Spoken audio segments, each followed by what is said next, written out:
Dakong baha ang miigo sa nagkadayang lugar sa Cagayan de Oro City, epekto sa kusog nga ulan nga nasinati sa syudad kagabi. Pipila ka mga residente apektado, lakip mga sakyanan na anod sa pagbaha. Atong sado ng detalye sa live report ni Cyril Chavez. Cyril.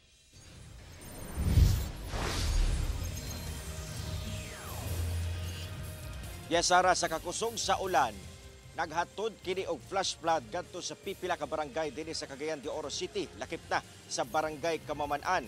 Gani gawa sa mga residente, mga motorista apektado sab sa pagbaha. Aniya ang ako report. Kami diri sa Kamaman-an, di ka tabok grabe. Dagong bulog sa tubig baha nga misubay na sa kadalanan. Ingon ani ang naabtan sa video uploader nga si John Ray Tumanda pasado alas 5 sa hapon adlong Martes sa crossing Bulon-Sure sa barangay Kamaman-an, Cagayan de Oro City. Resulta kini sa sagunsong pagbunog sa kusog nga ulan sa syudad. Sa video, kita ang dakong epekto sa baha. Natanggong ang mga motorista, lakip sa apektado ang mga residente duol sa lugar. Kita pa ang usa ka motorela nga daw naanod na ug nabangga sa usa ka multicab. Sa laing video sab nga kuha ni Explore Ricky, kita kining usa ka pampasahirong jeep nga puno sa mga pasahero nga nalubog na sa tubig baha sa barangay Kamaman-an gihapon. Taod-taod ang maong jeep, hinay-hinay nang naanod sa baha ug hinay-hinay nga nakaatras tungod sa kakusog sa bulog sa tubig. Sa kuwang hulagway sab ni Fernel Advincula, kita kini usa ka van ug SUV nga sakyanan nga daw naglutaw na sa ilang parking area tungod sa kataas sa tubig baha nga miigo sa ilang compound sa barangay Kamaman-an. Human mataho ang flash flood sa barangay Kamaman-an ug sentrong bahin sa syudad.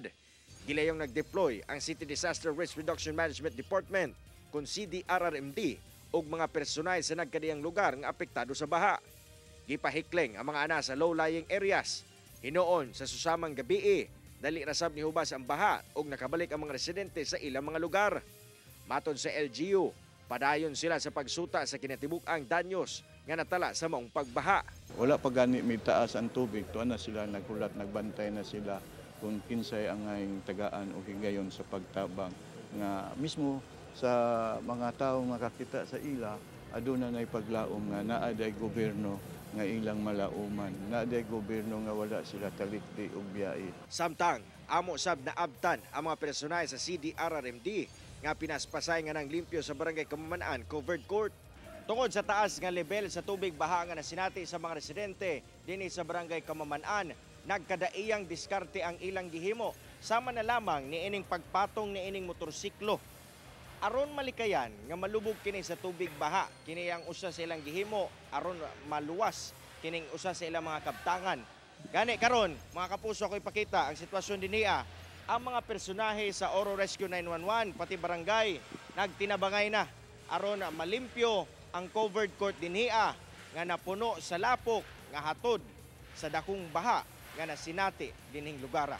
Ang mga apektadong residente sa barangay Kamaman-an ihaisab sa pagpaningkamot sa paglimas sa mga nabiling lapok ug basura nga nanulod na sa kabalayan nga nabahaan. Nawa karon no, puno mis basura diri. Ngayon ta nahinabang na moabot diri sa amo kay wala mi kaon diri. Nag-uol mi tawon kay ang mga gamit ug man akong mama kay nasa silong. And then mao nang nagsigimig inampo diri kahapon kay gasaka gyud siya kasaka nang blue sa school. Doon na gyud na siya mahurot.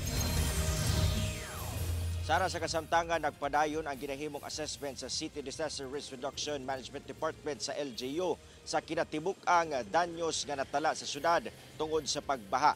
Gani karon, wala na'y ulan na sinati ang syudad.